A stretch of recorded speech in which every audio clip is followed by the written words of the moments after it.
खबर हिमाचल से है। हिमाचल का प्राकृतिक सौंदर्य देखते ही बनता है। पूरे विश्व में हिमाचल पर्यटक की दृष्टि से अपनी साख बनाए हुए है। यहाँ का हाथकरघा और हस्तशिल्प शायद कुल्लू शॉल, कुल्लू टोपी तथा कुछ ऐसी चीजों के लिए पूरे भारत में तो जाना जाता है, लेकिन विश्व मानचित्र पर अपनी खास जगह बनाने में शायद इतना सफल नहीं हुआ है।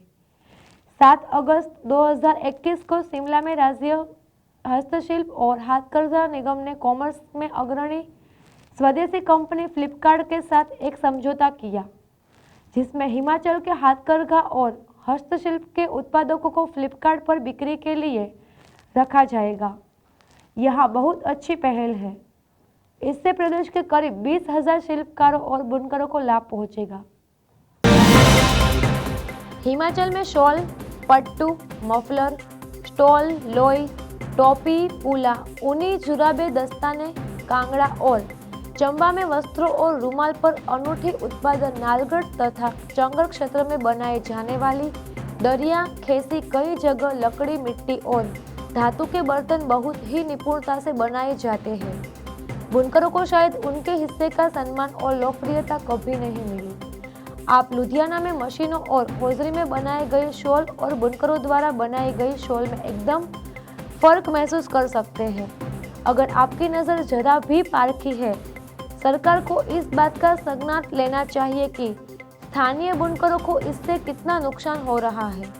दिल्ली में हिमाचल भवन में पूरा साल इस भवन की कला दीर्घा में कोई न कोई निजी कंपनी वस्त्र और दूसरा सामान बेचती रहती है। भले ही सरकार को किराए के रूप में इससे फायदा होता होगा, लेकिन जो उत्पादन फैक्ट्री सेकंड्स वे वहां बेचते हैं, वे आप किसी स्टोर या दुकान से भी ले सकते हैं। साल के 12 महीने आप कला दीर्घा का दुरुपयोग कैसे होने दे सकते हैं? साल में 2 महीने में तो कला दीर्घा में हिमाचली कलाकारों, बुनकरों, शिल्पकारों को अपनी कला का प्रदर्शन करने के लिए रखा जा सकता है। राज्य हस्तशिल्प और हाथकरघा निगम को नए सिरे से अपने शोरूम डिजाइन करने होंगे। खादी के शोरूम से भी बेहतर और हर प्रदेश की राजधानी में कम से कम एक छोटा ही सही लेकिन अच्छा आउटलेट बनाना होगा, क्योंकि बहुत से लोग चीजें देखकर छूकर खरीदना चाहते हैं। प्रदेश में बने सहकारी समितियों को बुनकरों को तथा शिल्पकारों के आर्थिक उत्थान के लिए निरंतर कदम उठाने होंगे। उनके जीवन स्तर, शिक्षा के लिए सोचना होगा। सरकार को बुनकरों और शिल्पकारों को कच्चे माल की उपलब्धता का भी विशेष ध्यान रखना होगा। देश से हाथकरघा विशेष ध्यान रखना होगा। देश से हाथकरघा और हस्तशिल्प के उत्पादनों का बड़े स्तर पर निर्यात होता है। देश में लगभग 70 लाख बुनकर हैं। हिमाचल के अधिकतर बुनकरों को मुख्य धारा में लाना होगा।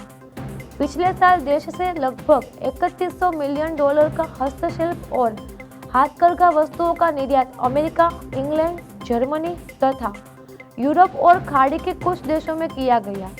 देश और विदेश में लगने वाले हस्तशिल्प मेलों, हाटों तथा प्रदर्शनियों के बारे में भी जागरूक करना होगा।